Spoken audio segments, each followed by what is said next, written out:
Freemasonry began with the skilled stonemasons of medieval England, Scotland, and France, way before the Enlightenment. Their trade secrets made them valuable artisans in the construction of castles, cathedrals, and all the important buildings of the time. As a mobile brotherhood, these skilled workers would move freely from town to town, ready to lend their expertise to any particular building project where they might be required. Secret handshakes and other signals were developed to identify one another as members of the craft, and they established exclusive guilds which no other person was allowed to enter.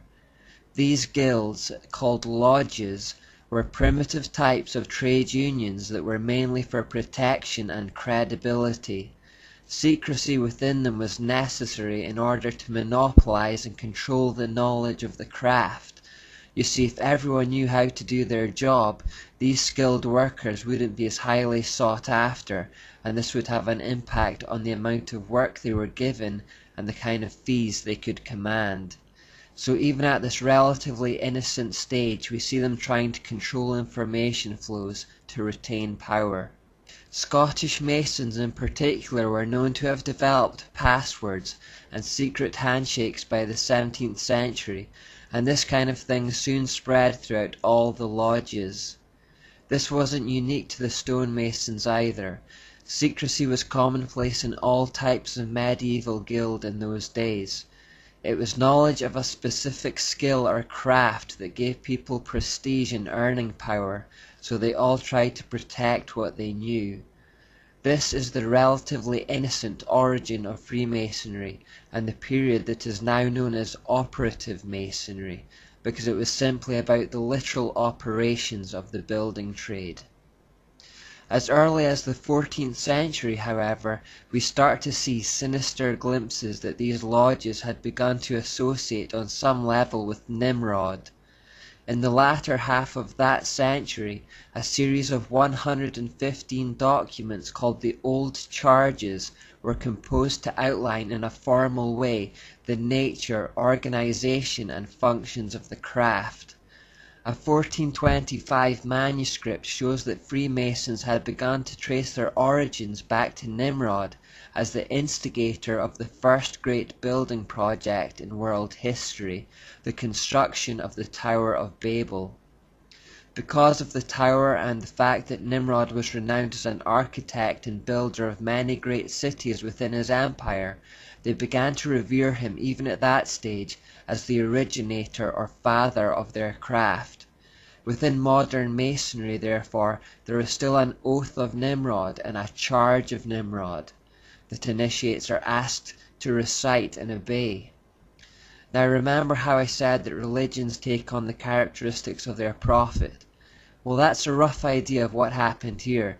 These old charges began to establish spiritual principles based on the mystery ideas taken from Babylon. Over time, the organization of Freemasonry evolved with an increasing emphasis on these spiritual metaphors and less focused on the actual construction of buildings. By the late 1600s, just as the Enlightenment was getting going, Masonic lodges started enrolling growing numbers of accepted gentlemen who had no direct links to the building trade at all. Some writers suggest that this happened simply because of a growing interest in architecture amongst the nobility.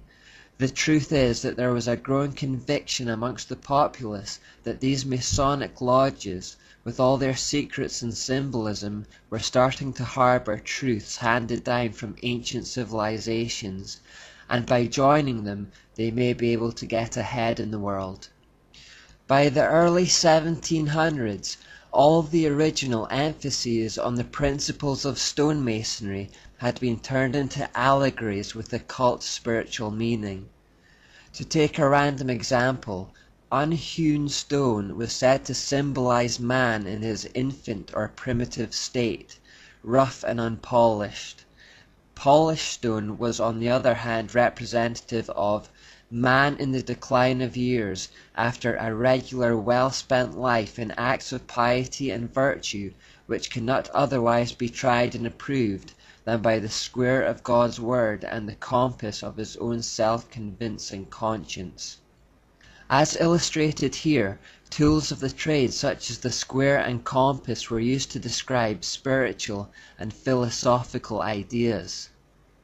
When people turned away from God and the Enlightenment, the spiritual vacuum was filled by Freemasonry.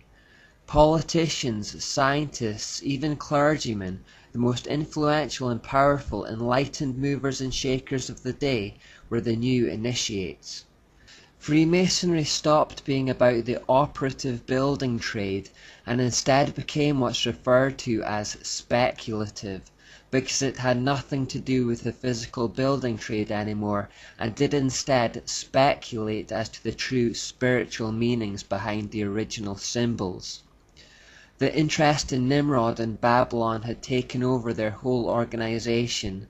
The new initiates saw themselves not as builders of cathedrals and castles, but builders of a new society that would be free of religious tyranny.